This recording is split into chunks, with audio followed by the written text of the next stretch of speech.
जी नमस्कार। तो मैं बता रहा था कि आने वाले मीडिया कर्मियों का कहना था कि आप कुछ कर सकते हैं, आप समय को ख़राब ना करते हुए आप इस चीज़ को आगे बढ़िए। तो मैंने आने वाले समय में ये तय किया है कि इसलिए आज 16 अगस्त 2022 अपने जन्मदिन पे मैंने कहा कि आप सबों से अपनी बात को साझा करूं। मैं चाहता हूं कि मेरी बात को लोग जानें, मैं क्या करना चाह रहा हूँ, क्या विज़न है मेरा, मैं कुछ आप लोगों के साथ शेयर करना चाहता हूँ। और जो मेरे अग्रज हैं, जो मेरे बड़े भाई समान हैं, जो मेरे अभिभावक तुल्य हैं, वो मुझे कुछ सुझाव दें, क्योंकि मैं आने वाले समय में बैठने वाला नहीं हूँ। आने वाले समय में मैं आप लोगों को बता दूं कि अपना एक ज़िला पकड़ के रहूँगा। खासकर मधुबनी तो मेरा गृह जिला है ही, उसके अलावा और भी दरभंगा या और भी बाकी ज़िला आने वाले समय में जब दायरा बढ़ेगा, जब मैं और आगे करूँगा, मेरा टारगेट है कि आने वाले समय में जो सबसे बड़ा काम करना मिथिला के लिए वो है मिथिला राज्य की स्थापना। आज आप सोचिए, आज यहाँ पर जो स्टूडेंट यूनियन है, मिथिला स्टूडेंट यूनियन जैसे संगठन है, मिथिलावाद पार्टी की स्थापना किन्होंने, क्यों जरूरत पड़ी उसकी? वहाँ का नेता ने कुछ किया ही नहीं। वहाँ का नेता अपने लिए पेट भरने लगा। वहाँ का नेता क्यों नहीं मांग उठाता? ठीक है, पार्टी का एजेंडा नहीं है, पार्टी की विचारधारा नहीं है नए राज्य के लिए काम करना, नए राज्य का स्थापना। आप जनता के प्रतिनिधि हैं, आप तो बात तो रख सकते हैं विधानसभा में, पार्लियामेंट में, क्यों नहीं करते हैं आप? इसलिए कि वहाँ सब सिस्टम गड़बड़ हो जाएगा। अरे अपने लिए कुछ सोचिए, अपने क्षेत्र के लिए कुछ सोचिए, गरीब मिथिला के लिए सोचिए, जो आज तक विकास देख नहीं पाया, उसके लिए कुछ सोचिए। आपके ऊपर कंधे पे दायित्व है, जिम्मेदारी है। आपको एमपी बना दिया, आपको एमएलए बना दिया, उसके लिए नहीं कि आप मलाई खाएं, बड़ी गाड़ी में घूमें, बड़े आवास में रहें। आपको काम करने के लिए भेजा है। यह लोकतांत्रिक व्यवस्था है, लोकतंत्र है। ठीक है, आज बिहार में नए दल ने आज महागठबंधन के साथ माननीय नीतीश कुमार मुख्यमंत्री जी ने आज नई सरकार गठन किया। हम उनको शुभकामना देते हैं। कोई ज़रूरी नहीं है कि कोई देश में एक ही पार्टी की जिम्मा हो, कोई राज्य में एक ही पार्टी विकास काम करे। उनको शुभकामनाएं। उनका मुख्य उद्देश्य होना चाहिए बिहार का विकास कैसे हो, पिछड़े मिथिला का विकास कैसे हो। उनको हमारी शुभकामनाएं हैं, वो अच्छा काम करें। नौजवान लोगों की टीम है, नौजवान लोग काम करें। विकास मेन मुद्दा विकास होना चाहिए, जातिगत दलगल से ठीक है।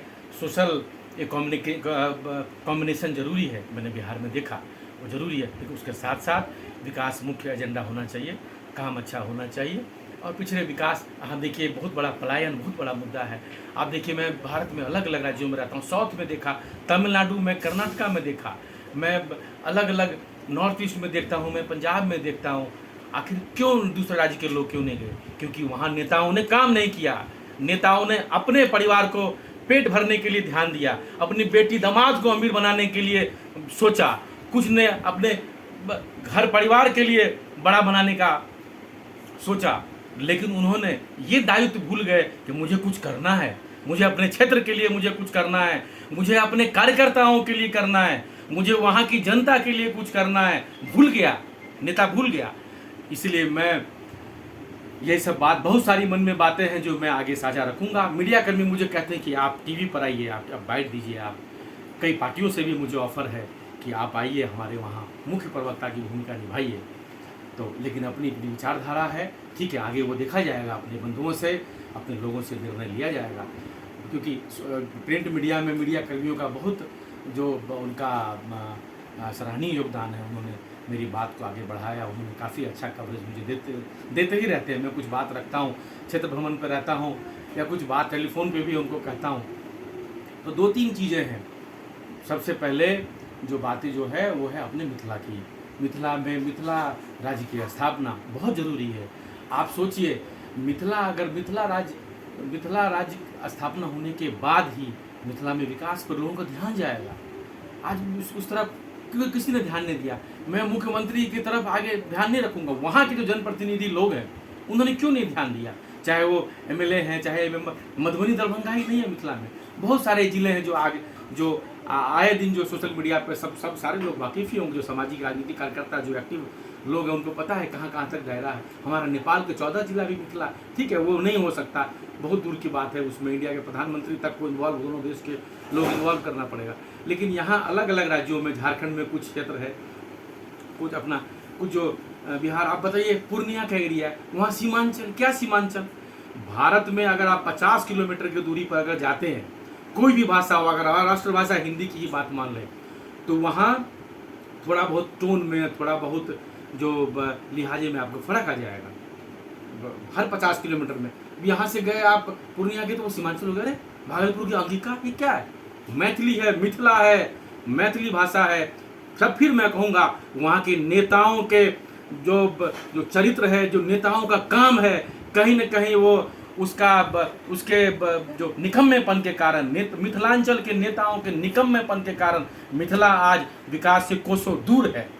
उसको ठीक करने की ज़रूरत है। मैं एमएसयू का अपने छोटे भाई, अपने भाई लोगों को जो एमएसयू चला रहे हैं, मिथिलावाद चला रहे हैं, वहाँ उनको बहुत धन्यवाद और उनको आशीर्वाद देता हूँ। उन्होंने जगाया, नेताओं की नींद हराम कर दी। वहाँ उन्होंने जगा दिया कि हम कुछ भी कर सकते हैं, आपको कुर्सी से उखाड़ सकते हैं। तो आज मैं उनके साथ हूँ। मैं चाहता हूँ कि और भी जो अलग अलग दल हैं बिहार में, वो लोग दल के अलग अलग जो लोग जो वहाँ एमएलए हैं वो बात रखें, मिथिला राज्य की स्थापना की बात हो, तभी मिथिला में विकास संभव हो पाएगा। जो पार्लियामेंट में हैं वो लोग पार्लियामेंट में बात रखें, माननीय प्रधानमंत्री जी तक बात पहुंचाएं। उनको जब तक कहेंगे नहीं वो कैसे समझेंगे। अटल जी के टाइम में अलग अलग राज्य बने हैं, बताने की जरूरत नहीं है। तो यही सब बात कहते हुए आप सभी अग्रजों का, सभी बड़ों का मैं चरण स्पर्श करते हुए आशीर्वाद लेना चाहता हूँ। आज अपने 42वें जन्मदिन 16 अगस्त 2022 को, आज के ही दिन 16 अगस्त 1980 को मधुबनी ज़िले के ही एक छोटे से गांव में मेरा जन्म हुआ था। और अब बस यही है कि आगे अपने कुछ गांव के लिए करूं, समाज के लिए करूं, ज़िले के लिए करूं, पिछड़े मिथिला के लिए करूं।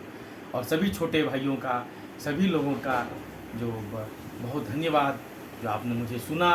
कुछ आप लोग कुछ अगर मुझे सुझाव देना चाहें, कुछ कहना चाहें, कुछ मेरे मुहिम में कुछ ऐड करना चाहें, तो आप सभी का बहुत ही अभिनंदन होगा, स्वागत होगा। बहुत धन्यवाद। जय मिथिला, जय मैथिली, जय बिहार, जय हिंद।